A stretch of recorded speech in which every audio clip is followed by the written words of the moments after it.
Good morning. Good morning. Morning. Just trying to get everyone awake and warm them up, as you can see. You need a little. You got to bring the excitement level up a little bit. Yeah. They need waking up. Everyone's so tired on a Sunday morning, but just wake them up, get them excited. We even do. But well, good morning. How's Scotland been for you so far? Oh, I'm having a great time. I'm actually going to stay for another week. I like it so much. You got anywhere in mind where you're gonna go? Anywhere you're gonna visit? Yeah, it's fair warning. I'm going to rent a car tomorrow, and as an American, you might as well stay off the road until I'm well clear of town. So. Well, it is a very, very beautiful country, especially when you get up to all the lochs and everything like that. It's absolutely beautiful. What about yourself? How have you found Scotland? Yeah, it's been great. And most of all, the people have been great. Really, really warm and sincere and kind and welcoming. So it's been a lot of fun. So is this the first time you've been in Scotland? Yeah, Because we're both from the States, and you've come across this for the first time being in the UK, or have you been to the UK a few times? I was here when I was just out of uni. A friend and I went hiking in the Highlands. That was the first part of the 80s, so it was a long time ago. It must be amazing though, we will get to the main point of the panel, but it must be amazing thinking the work that you have done has now got you jet-setting, going around the world and visiting all these places and having like fans come to speak to you. That must be kind of really nice to happen. It's actually amazing because you forget that the work goes out around the world. And we've been to, in recent years, been to conventions in Greece and Spain and Mexico, and here are these people that have grown up, reading and following our work. It's really astonishing and very touching too. Is there anywhere that's kind of stood out for you that you've ended up, like, say, in Greece and Spain? Is there anywhere where you've just went, I never expected to visit this country or go to this place?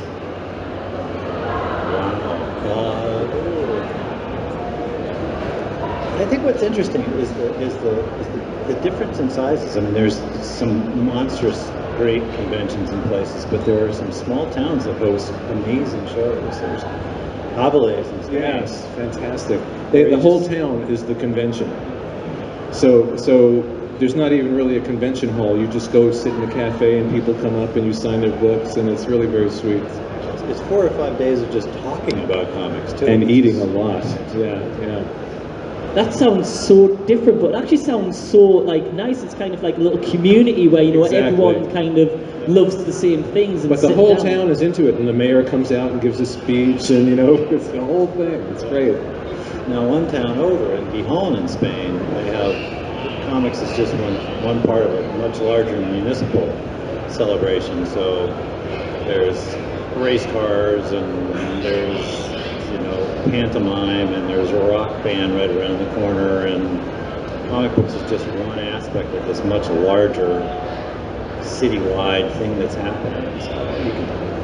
So it runs the range. It's amazing how comics, it was many years ago, as you'll know, it'll be seen as very niche, a certain specific audience, and now it's more, I think it's right to say, they are more accepted in culture, and I think that's great to see that now anyone can be, if you say, oh, I'm off to go get a comic book, it's not one of those, oh, you're a nerd, da-da-da-da. It's like, oh, which one you getting? Oh, that sounds exciting. Yeah. Well, part of it, I think, is the whole media presence and the movies. Yeah. So I think in a lot of ways, unfortunately, there are more fans that know these characters through the movies and through the TV shows than know it through the comics. So sometimes I come to conventions and I think there's at least 50% of the people here have never read a comic book in their life, but they know these characters. And they know these stories that are based on our work. It's an interesting... so it's great to have the acceptance. I would love to see more of that bleed over into people actually buying a comic book and reading the material, Do you think it has had an impact on people buying more comics, or do you think it maybe makes them more aware of them, maybe, and kind of may get them to start looking into it? I mean, it clearly opens their mind more, but I think if it was really having a huge impact, then Avengers comics would sell 5 million copies a month, which they don't. It's an interesting question what a comic book really is anymore. From the corporate angle, a comic book may be a way of introducing a franchise in a relatively cheap fashion to see whether it's exploitable as a movie downstream. So from the corporate angle, comic books may be less entertainment and more focus group tools almost. So it makes you wonder what industry you're in after a while. I was going to talk about this later, but I'll talk about it now because we talked about media. But obviously, comic books are so much easier to get out there now through digital formats Yes. as well. Do you feel that's had an impact on, again, awareness of, say, characters, as you're saying, and new materials? There's a lot more independent comics than, obviously, like Dark Horse, Marvel, DC, the ones that everyone may have heard of, but now there's more independent sort of people out there on the web trying to get noticed. I think it's sort of the same thing that happened with music, that people have accessibility to the tools and an easy way to get it out there, so that someone who maybe would have never had a chance in hell of getting a recording contract gets their music out there, and enough people click with it that it opens that door for them. And the same thing now, just as a creator, the doorway between creator and audience is thinner than ever. So if someone really wants to do a comic, you're a writer, you find an artist, you do it, and you just put it out there. You have to go out there and hype the hell out of it, to get people to notice it. But the fact that you can do that and get it out there so easily is a great thing, just with all the arts in general. I think it's a great time to be a creative person. It may not be a lucrative time to be a creative person, but it's a great time because people can really get their work out there and connect with people in a way that we never could before. I think the thing that's still constant, though, is the requirement to build an audience. You have to. I think it's possible, I suppose, to have a character or an idea that's so fresh and original that doing one episode, one issue of it is enough. But I think for the vast majority of people, you have to show up month after month after month. Yeah. It's issue 2, issue 3, issue 47. It still requires a lot of stamina to build your franchise, and that's the hard part for a lot of people. The fact that we've been talking, that we use this word franchise now, Yeah. it's like, never would have come up before. We're just, we're creating stories. We're not thinking about franchises or movies or this or that. When you're sitting down to work, you're thinking about the story and the characters, and that's it. And what happens after that, that's up to the universe to figure that out.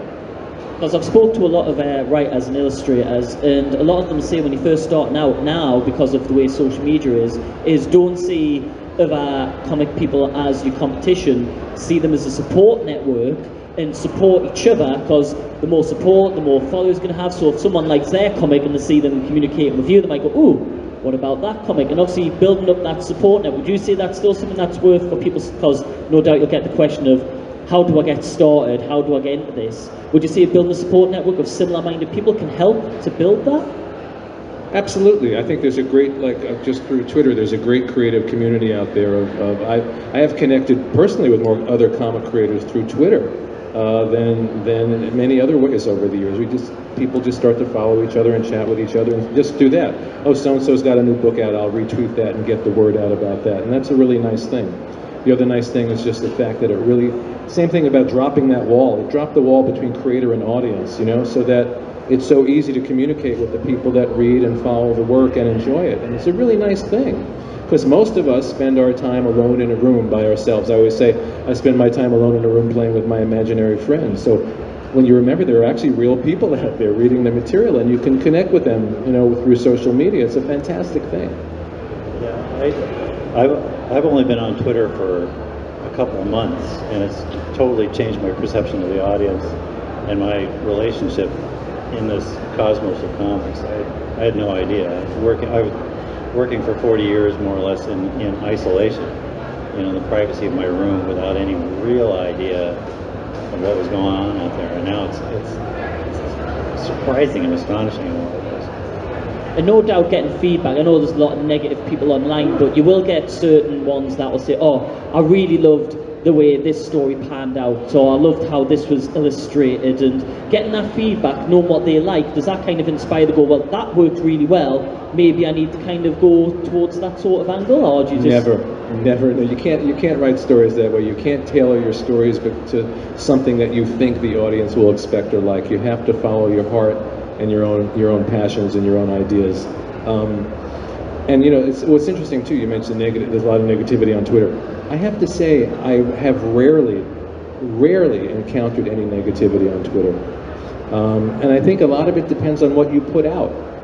If you put out negativity, you'll get negativity in return. You know what I mean? If you keep it positive, you'll get positivity in return. So I've really, I'd say 99% of my interactions on Twitter have all been positive. And every once in a while, something weird shows up, and you block them, and you forget about it. Yeah. So, talking about the kind of process of comics, so for you, what is that starting process for writing? What is it that gives you that inspiration? Like, say you sat in a room with imaginary friends.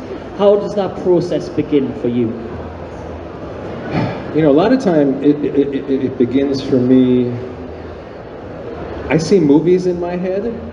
So I may wake up in the morning and suddenly there's a movie playing in my head that I've never seen before, and I mean that literally. It's like, well, what's that? You know, and I start to watch the movie, and if it's a really interesting one, I have to run into my office and start writing to get it down.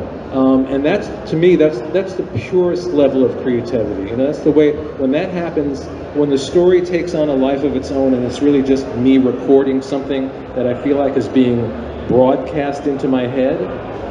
That's the very best. But you know, we also work in a business where it's also about deadlines, and you get an assignment, and so that's a whole different thing. It's like, all right, we need a story, we need it by Tuesday, and you have to do that same process, but almost do it instantly. And I enjoy that too. I actually enjoy having my back to the wall and racing a deadline. I don't want to do it all the time, but I enjoy that process. But the purest part for me is when the stories really feel like they're coming from another dimension, and they're being beamed into my head, and then the characters do things that surprise me that I don't expect. So I feel like if I'm being surprised by the story, then the audience has to be surprised by the story too. And then once you have that basic part down, that's where sort of the conscious mind and the editor comes in your head to take all that raw material and shape it more. And obviously, as an artist, you've got to take those words and directions and then try and really like paint the picture, the movie in your head. You've got to try and then get that onto paper or a digital format, however you create your comics. Yeah. How tough is that? I've in other interviews I've described the role of the pencil, the proper role of the penciler, as being an advocate for the reader in a lot of ways, as somebody who stands between that kind of metaphysical experience that the writer has had and the purchasing and the opening of a comic book by very likely somebody who is not familiar with the character, who hasn't been following the continuity or the plot line. So I'm the guy who almost in a sense puts a brake on that hot flame of inspiration and translates it into something a little bit more digestible for a possibly benighted reader who's confused by what's happened. So from that standpoint, there are some very simple basic principles that apply that rapidly narrow down the choices of panels that you can pick in any given situation. It's not an exercise in sitting down in front of a blank piece of paper and drawing whatever comes into your head. I'm actually quite a bit more constrained than that, at least by training and experience. So I don't want to make it sound like journalism, but in a lot of cases it's very much a journalistic experience. So, do you ever have times where you have like a creator's block, as in you know what you want to try and get out there, or you know what you want to try and illustrate and show, but you can't just get it out? How do you kind of do? That's another common question I hear is, how do you get over that creative blocks that you have? How do you kind of push yourself through it in order to achieve what you want to achieve? I think a lot of that, having done very little writing, I mean, with that important caveat, I would say that if you're blocked, if there's a moment in a plot that's not working and you can't see your way forward, or the plot is somehow resisting you, is not to look at that as a plot problem or an obstacle, but as a signal that the plot is telling you to go in another direction. This is the plot's organic way of participating in its own creation. It's an opportunity rather than a moment of panic. For you though, if you've got all obviously the written notes and the story, and you can just look at it and just go, I'm not sure how they want them to do that. Do you try and contact the writer and try and get more details about it, or do you just try and do the best that you can from the notes that you have? It's a question of actually executing a scene. Yeah, I have one or two simple rules. If I've had to erase a panel 4 times, then it's time to try something else. Totally move the camera around, do something else. If it's a scene in a plot that's been given to me that makes no sense, can't be done, then I'll just rewrite it and suffer the consequences if it comes to that. But you have to deal with what's possible. What about yourself? It took me a few years to figure it out, but I realized that there's no such thing as writer's block 99% of the time. That if you just step back and give your unconscious mind the little bit of space that it needs, it always gets worked out. What I used to perceive as writer's block is just my unconscious working on the story. So if I step back and give it enough space and give it enough time, same thing. It's happened many times where, oh God, I'm stuck, I can't figure this out. So I walk away, or you end up laying on the floor of your office for 24 hours staring into space, and all of a sudden a little movie pops up again, and there's the whole thing that you couldn't get a handle on. And then what I've also seen is that if you have a tight deadline, that same process happens, but it just happens in a much quicker way. The mind adjusts to fit the deadline, you know? So most of the time, I mean, there's always a time in someone's life where there's so much stress or something's going on and it's really hard to create, and that, you know, that happens to everybody. But most of the time I've seen that writer's block is not a block, it's just my unconscious working through the process. And then and sometimes it surprises me in a way that changes the whole story. You know, I can't work through this scene, and suddenly the scene appears, and it changes the context and the characters. I've had characters appear that I never even planned to put in the story, literally. You know, one time I was working on a story, and I had it all mapped out, and I sat down and I started typing, and the name of a character showed up on the page. I wasn't even thinking about it, that I'd never heard of before. So I said, well, let me keep writing and see who this is. And I figured out who the character was, and it became very clear very quickly that this character needed to be in this story. And not only needed to be there, was one of the most important characters in the story, and I had never heard of the character until I typed his name. So it's almost like, who wrote this story? Did I write that, or did somebody else write that? And where did it come from? I know a lot of writers. Sorry, go on. No. There's just a short PS to that from the visual standpoint. If you have the time and you're working on particularly if you're working on a large piece like a pinup, if you have the time, do the piece and then turn it to the wall, walk away, come back a day later, turn it back. And usually if there's an error in composition or in drawing, the error will jump out that first half second of your eyes lighting on your composition. It happens every time. It's an old trick. Rembrandt, you can read descriptions of Rembrandt doing very much the same thing. So I know everyone has their kind of process. So some people like having post-it notes all on a wall, kind of trying to plot it all out, or they write little notes in, this is what I want this to look like. What is kind of the process that you go through before you start either the new story or the new illustration of what you want to do? So what do you do personally? Because I know everybody has different styles in which they do it. You know, the more time passes, the more I have a processless process. Do you know what I mean? I tend to write very spontaneously. You know, I get the idea, I see the movie in my head, I write down some notes. But once I start writing, I like to let the story and the characters lead me. So I may have I'll have a basic breakdown of where I see the story going. It's here's the beginning, here's the middle, here's the end. But I am unafraid to see those sort of tent poles get knocked over. You know, I often think of this story, it's like you're on a horse, you know? And I'm on the horse, and I think I want to go that way. So I start riding that way, and the horse is pulling me in that direction. So you have a choice. You can try to force the horse to go the way you thought you wanted to go, or let the horse lead you. And I find that every time you have to let the story beast lead you. You can't lead it. You have to let the characters talk to you. You can't force the dialogue into their mouths, you know? It becomes very, very real to me. It's not like I'm just making up some story and moving some pieces around. You have to believe in the characters and believe in the world and let the characters and the story lead you. Is that from experience, so first starting out, to maybe a process of change where you prefer being more spontaneous?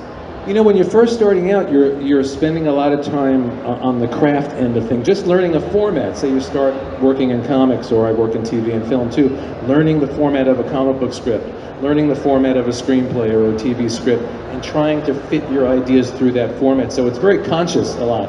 And then once you sort of get the format down, that part just kind of moves into your intuitive center, and that allows you the room to just let your intuition lead you. Now, other writers are different. Some writers like really want to have every beat worked out, and they sit there with the cards and move everything around, and what if we did this? And I've been in situations, especially with TV and film, where you do that because you're working with a group of people.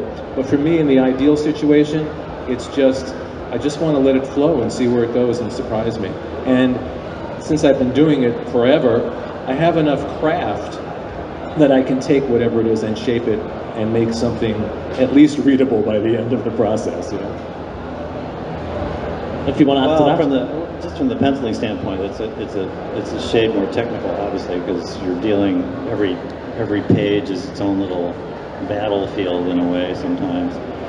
But again, I mean, there are essential principles that you have to follow. If there's a scene change, you have to show the scene. You have to back the camera up, you know, throw in the establishing shot, the master, parcel out your two shots and your close-ups judiciously, with some reference to what the writer is demanding. But sometimes what the writer is demanding is not going to suit the reader's experience that well.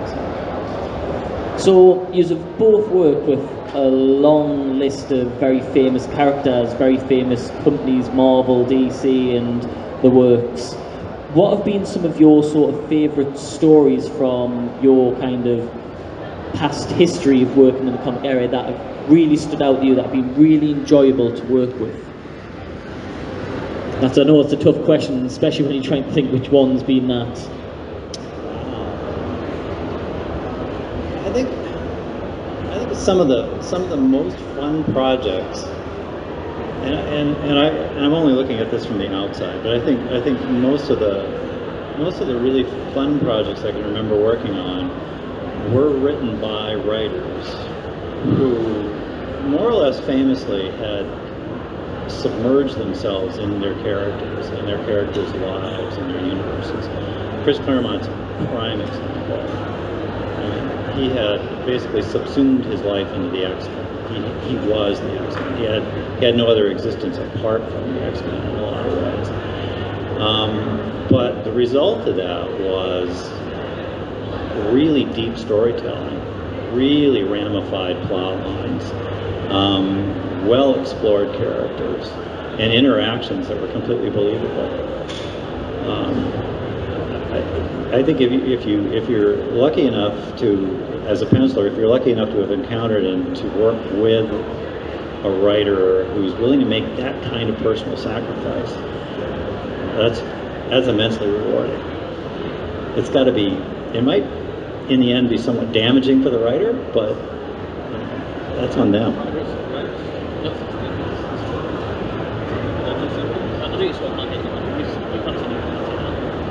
Yeah, writers are damaged to begin with, so I don't think we can do any more damage beyond that. Yeah, Devin Grayson, who used to write Nightwing, was another example. She was just a gaga fangirl over Nightwing. I'm not even sure that Devin Grayson was her original given name. She changed her name to Grayson because she liked Dick Grayson so much. But the result of that kind of attachment to the character were highly enthusiastic plots that were a lot of fun to draw. Stagecraft was a little iffy, but the enthusiasm was real, and that came through in a lot of her plots. Yeah, there's something that we've been talking kind of about these processes as if they were isolated from each other, like I'm writing and he's drawing.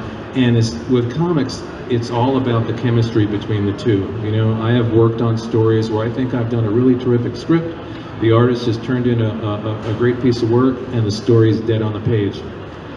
Chemistry between writers and artists is like chemistry between people.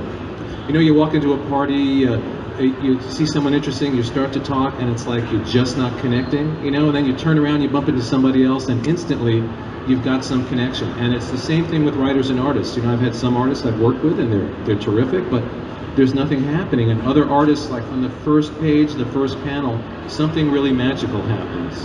You know, and a lot of comic book writing, and Marvel has something we used to do called Marvel style, where first the writer writes a very detailed plot. The artist will then pencil it from that, and you don't put the final dialogue and captions in until you get the art back. So it really becomes a synergy that way. And so many times, sometimes if it's not working and it's the wrong artist, what happens is I have something in my head and the artwork comes back, and I find myself having to compensate for the flaws in the art through the dialogue, which makes sometimes for some very awkward writing, like, I am leaping off the roof now, because the artist didn't draw it in a natural way that you can understand that he's leaping off the roof. That would be a really awkward comic to, I'm now going to go save the day. But you'll find those comics. I remember there was one years ago. It was this big battle scene, and the artist, this is the 90s when everybody was trying to imitate the Image guys. So in the middle of this battle, there was a full-page shot of the villain just standing there. That's not what was supposed to. I had all these balloons coming from off panel going, this is happening, this is happening. But when it's really working, it's the exact opposite. I remember a great example was years ago when I was working with Sal Buscema on Spectacular Spider-Man. And Sal's one of the greatest storytellers ever in comics. And there was a sequence at the end of this story. It was the death of Harry Osborn. And I had it all worked out, and I communicated all this to Sal and applied all the. I like to put in what the emotion is, what the psychology is going on, all this stuff. But I thought I was going to have to really sell this in the captions and really schmaltz it up, and really make it melodramatic to sell this big death scene. And I got the art back, and I got to like the last 3 pages, and everything I'd asked for in the plot was there in the art, and I did not put a single word on those pages because I didn't have to. And that's the beauty of working that way, and that's when the chemistry between writer and artist really works. There's a lot of stories I've done that are very famous, and we still talk about them years later, and I always say, like Craven's Last Hunt, if Mike Zeck hadn't drawn that story, we wouldn't be talking about it today. You have to have all the elements. Comics are not one thing, and it comes down to even the inking, the coloring, the lettering. All those elements have to come together. And as a writer, the lettering is especially important to me because that's like the delivery system for my words. And someone casually reading a comic book doesn't realize that if the lettering is off, your perception of the story is off. So a great letterer is such an important part of this process. It's true. Yeah, the scene from the penciler side, what that looks like is, well, I was always taught, growing up in comics, I was always taught that a measure of if I'm doing my job properly is if the writer does not need to second what's in the panel. If I'm doing my job properly, the writer is actually free to digress. So if I'm reading a story once it's published, and there's what's happening in the panel, and what's happening in the balloons is completely different. It's some digression that the writer has decided to. Well, while Peter Parker, while Spider-Man is slugging it out with Green Goblin, he's also considering what, his homework assignment that he still needs to get to, or what he had, his interaction earlier in the day with Aunt May or something like that. If the writer's free to do that, then I've done my job properly. Yes, that's right. Craven's Last Hunt, again, is a perfect example. Mike Zeck, everything that happens in the panels is completely clear. All the surface emotions are right there. You don't have to explain that. So if you read Craven's Last Hunt, almost the entire story is interior monologue. And deeper interior monologues as it goes along, because I didn't have to explain anything that was happening in the pictures. Had a different artist drawn that story, and I had to take the time to explain what was happening in the pictures, it would have been a very different story. So what I'm picking up there is, like, I know some people think, oh well, collaboration must be like a really tough process and trying to get right, but it sounds like it's very rewarding when you find that person that you work so well with. Do you always try to work with that person more because, like, as you say, the chemistry's there? Do you always try to say, I want another excuse to work with this person or this person to do this story? Do you have that option and pitch the idea of saying, I'd like to work with this person to do this? Do you just have the option, or is it more the editors that kind of control that? Oh, speaking only for myself, I mean, I've been pretty much a hired gun for a long time, so I go where they send me. My experience at DC is a good example. I left, as many people did. I left Marvel when Marvel entered bankruptcy. I left Marvel in my socks, basically, and went over to DC following what editors I could, and was placed on Birds of Prey, where I thought I'd found a home. But then the penciler on Nightwing departed for another publishing company, so it's off to Nightwing in a big hurry. By Birds of Prey, on to Nightwing. And then the penciler on Batgirl left, suckered away by an offer at another company. So it's drop what you're doing, down tools, off to Batgirl. So it's been that kind of career in a lot of ways. Working on the monthly books, say for Marvel and DC, it's much more of a machine, and you don't have as much choice. But working on creator-owned projects is a different story. When you find the right artist, but even on the other books, there are many artists that I've returned to again and again and again over the years, and that I've been lucky to continue to work with them. But the flip side is just what he's saying. Sometimes, I've signed on for a book because I love the artist, and 3 issues later, they pull that artist off and put him on something else, and I'm working with somebody that I've never heard of before, But the bottom line is every month you sit down and you do your very best, and that's all you can do. So what sort of projects are you working on right now that you are, well, no doubt allowed to tell us about, because I'm sure there's things you've had to work on and you're just, NDAs, not allowed to disclose it. So what are you working on right now that you can tell us about that we can keep an eye out for? Get all the plugs out of the way. I just finished a project. Karen Berger, who used to run Vertigo at DC, has a new line at Dark Horse called Berger Books. And I just finished a series for her called The Girl in the Bay. The collected edition just came out at the end of last month. Kind of a twisty, supernatural, time travel, thriller, dark, interesting story. Very proud of that one. I also just finished a project for IDW called Impossible Incorporated. It's a big cosmic adventure, kind of Fantastic Four meets Doctor Who, 17-year-old girl genius leading her team on adventures across time and space. I also do a lot of animation work. So last year I had the John Constantine animated movie that I wrote was out, and coming up in the first part of the year I have the adaptation of Superman Red Sun that I wrote, and a bunch of other animation projects coming up that I can't talk about. Because they just announced the Red Sun one. They just announced that, yeah. Was it last week? I think they announced it. Yeah. So that's I think that'll be out in the first part of the year. I have another animated movie after that. Just written a couple of shorts, one of which is the first appearance of Neil Gaiman's Death character in animation. So that's coming up soon. And so a lot of projects out there right now. How about yourself? Well, I just wrapped up 6 issues of Batman Beyond. Might have stayed longer, but made the mistake of asking for more money. Oops. Well, you've got to get paid at the end of the day, and if you're doing a good job, you get paid for it. That was my attitude, but they didn't see it that way. So I have issue 3 of Odin Force, which is probably available nowhere on this side of the water. And then by contract, I have to go do a 150-page graphic novel that is probably going to occupy most of 2020. So see ya, bye. Oh, I know, like, for a writer, you might be able to, if you're inspired, you could maybe get something done in 2 or 3 days, but as an artist, just 150 pages, that's like one page could be what? A week's worth of work or something like that. It's scary to parcel it out in your mind and figure out, I have to write it first is the problem, so. You're writing it? Yes, it's my baby at last. But apart from commission work, I don't think I'm going to be visible on the stands for a good long while. I just also wanted to mention that I do, once every year or two, I do a writing workshop, a weekend workshop for comics and animation. I keep it small, maybe 10 or 12 people. I do it in New York, but I've had people come from all over the world. I have somebody coming from Australia to New York for this one. So if anyone's interested, you can stop by my table, and you want to come to New York and spend a weekend and learn about comics and animation.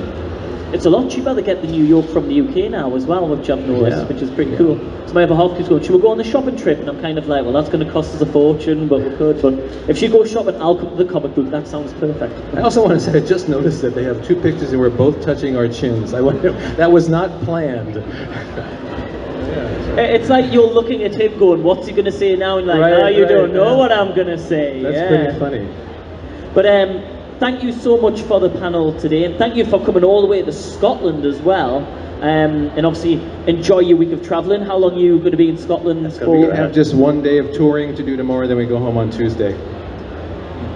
Oh, well, enjoy your time here. Thank you for coming, and hopefully we'll see another MCM in the future. And maybe, who knows, if you come back, you can do a workshop, because we're doing more workshops here at MCM Comic Con. Maybe you can come back and do a comic That would be great. workshop. That'd be I'll great. mention that to them for you as well. But thank you so much. Let's hear it for them both for such an amazing panel. Thank you.